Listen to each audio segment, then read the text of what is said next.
एल&टीचा हिशोब आमच्या हक्काचा, हिशोब आमच्या हक्काचा। रायगड जिल्ह्यातील खालापूर तालुक्यात सावरोळी येथे बंद पडलेल्या कंपनीसमोर आज कामगारांनी आंदोलन करून सरकारचे याकडे लक्ष वेधले। कंपनी बंद पडली आणि असंख्य कामगारांवर बेरोजगाराची वेळ आली। कंपनीने व्यवहार पूर्ण केले पण कामगारांची मात्र देणी भागवलेली नाही। कामगारांना अद्याप न्याय मिळालेला नाहीये। यामुळे संतप्त झालेल्या कामगारांनी न्यायासाठी स्थानिक आमदारांना लक्ष देण्याची मागणी केली। ही कंपनी जी आहे केडीएल बायोटेक, या कंपनीचं आधी नाव कोपरा होता, परंतु ती हँडओव्हर करत करत केडीएल बायोटेक आली। आम्ही सगळे 200 कामगार या कंपनीचे कामगार होतो। परंतु 2013ला काही कंपनीमध्ये व्यवस्थापन आमच्या दुमत झाल्यामुळं बिनसलं आणि आम्ही ती कंपनी बंद झाली।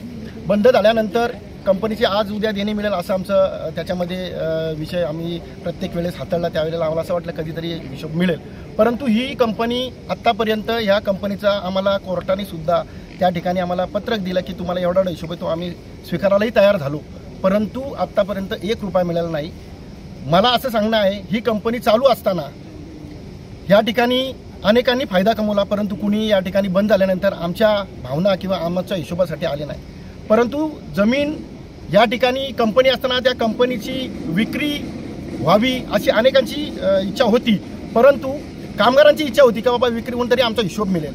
परंतु योगायोगाने इथले आमदार महेंद्रशेठ थोरवे यांचे भाचे संकेत भाचे आणि त्यांचे पार्टनर शेठ आणि शहा हे मुंबईचे आहेत, यांनी ही जमीन कवडीमोल भावात, म्हणजे जी 72 कोटीची प्रॉपर्टी 36 एकर होती, ती केवळ 22-24 कोटीला खरेदी केली। खरेदी केल्यानंतर आमच्या लक्षात आलं ना, आम्ही आमदारांना त्या ठिकाणी भेट घेतली। आमदारांना सांगितलं अशी परिस्थिती आहे।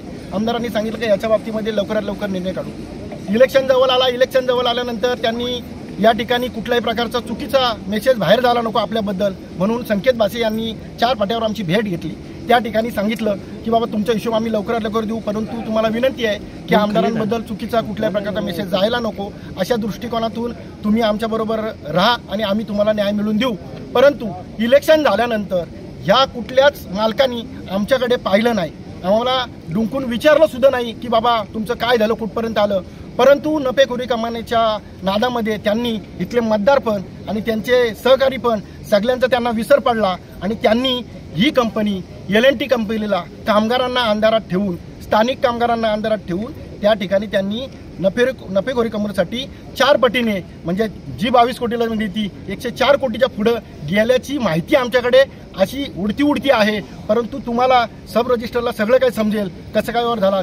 भले त्यांनी दबाव तंत्र निश्चितच वापरू द्या आणि त्यांनी ती खरेदी करू द्या, आम्हाला आनंद आहे, परंतु इथले कामगार काही मेलेली आहेत। या टेन्शननी अनेकांच्या शिक्षणाचा बोऱ्याबाजी झाला, मुलांचा नंतर लग्नाला जी काही मुली आल्या असतील, मुलं असतील, त्यांचाही दैना उडाली। परंतु इथल्या आमदारांनी आमच्याकडे त्या आमचे भाऊ म्हणून त्या भावनेतून कधी पाहिलं नाही आणि ही जमीन एल&टीला 104 कोटीच्या पुढे असं ऐकू येते, 104 कोटीच्या पुढे ती जमीन या ठिकाणी विक्री केली आणि आमची निव्वळ फसवणूक केलेली आहे।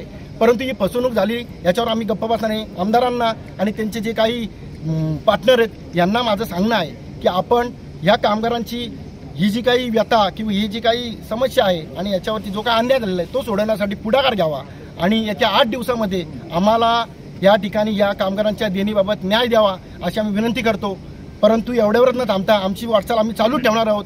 आम्ही मुख्यमंत्री एकनाथ फडणवीस साहेब असतील, उपमुख्यमंत्री एकनाथ शिंदे असतील, उपमुख्यमंत्री दुसरे अजित पवार असतील, विरोधी पक्षाचे अंबादास दानवे असतील आणि जे कामगार मंत्री आहेत त्यांची आम्ही भेट घेणार आहोत आणि त्यांनाही आम्ही विनंती करणार आहोत की आपल्या सत्तेमधला आमदार आणि त्यांनी ही जमीन खरेदी केलेली आहे, तर त्या माणसाने, त्या आमदाराने आम्हाला भाऊ समजून, त्या मतदारसंघाचे आमदार समजून आम्हाला न्याय द्यावा। सांगू इच्छितो की ही जी प्रॉपर्टी आमची जी खरेदी विक्री झालेली आहे त्यामध्ये सुद्धा तफावत असून सुद्धा आम्हाला जो समापक न्यायालयाने दिलेला पत्रकानुसार रक्कम आम्हाला मिळाली नाही, तरी आम्ही या 8 दिवसामध्ये आंदोलन करण्याच्या पवित्रात आहोत। परंतु आम्ही या आंदोलन करण्याची वेळ का आली? गेली 12 वर्ष हा कारखाना बंद असून सुद्धा इथले स्थानिक आमदार कोणत्याही पद्धतीचं आमच्याकडे लक्ष घालले नाही की आम्ही इथले स्थानिक मतदारही आहोत। आम्ही फक्त कामगार नाही तर आम्ही इथले स्थानिक मतदार आहोत। त्या विधानसभा मतदार कर्जत बालापूर मतदारसंघाचे आमदार माननीय महेंद्रजी थोरवे साहेब यांनी यामध्ये लक्ष घालून हा लवकर प्रश्न मार्गी लावला पाहिजे होता, परंतु तिथे कुठे दिरंगाई झाली आणि कामगारांचा उद्रेक झाला, त्यामुळे आज हे कामगार इथे जमलेले आहेत। तुम्हाला अजून एक विशेष गोष्ट अशी सांगू इच्छितो की आम्हाला प्रत्येक वेळेला कामगारांना जुळवाजुळीची कामं या व्यवस्थापनाने केली, त्यामुळं आज कामगार हवालदिल झालेला आहे. आमच्या कंपनीमध्ये कार्यरत असणारे 200 कामगारांपैकी 19 कामगार हे हृदयविकाराच्या झटक्याने मृत्यू पावले. काहींना पक्षवात लकवा झाला आणि अशा पद्धतीने कामगार मृत्यू झाल्यानंतर सुद्धा त्यांच्या वारसांना कोणत्याही पद्धतीची सहानुभूती किंवा पैशाची मदत, आर्थिक मदत कुठल्या व्यवस्थापनाने किंवा कुणी केली नाही. परंतु तो कामगार मृत्यू पावण्याची कारणं कोणी शोधली नाहीत किंवा याच्या मुलाची लग्न पुढे कशी होतील, त्यांच्या मुलाची आज लग्न थकलेली आहे, त्यांच्या मुलांचं शिक्षण त्यापासून वंचित आहेत. आज ते जर पैसे त्यांना मिळाले असते तर त्या शिक्षण पैशामधून मुलांचे शिक्षण झाले असते, त्यांच्या मुलीची लग्न झाली असती, त्यांच्या उदरनिर्वाह साधन बनलं असतं. आज आम्ही तुम्हाला या पत्रकाराच्या माध्यमातून एक संदेश देऊ इच्छितो की पुन्हा एकदा आमदारांना ही संधी आहे की त्यांनी या लवकर या अधिवेशनामध्ये आमचा मुद्दा उपस्थित करून आमच्या कामगारांना 200 कुटुंबाला न्याय मिळवून द्यायची भूमिका बजावावी. अन्यथा पुढील 8 दिवसामध्ये आम्ही आमच्या पद्धतीचा आंदोलन करण्याची आमची तयारी सुरू झालेली आहे. टाइम्स डिजिटलला लाईक करा, सबस्क्राईब करा, शेअर करा आणि बेल आयकॉन दाबायला विसरू नका. पाहत रहा टाइम्स डिजिटल.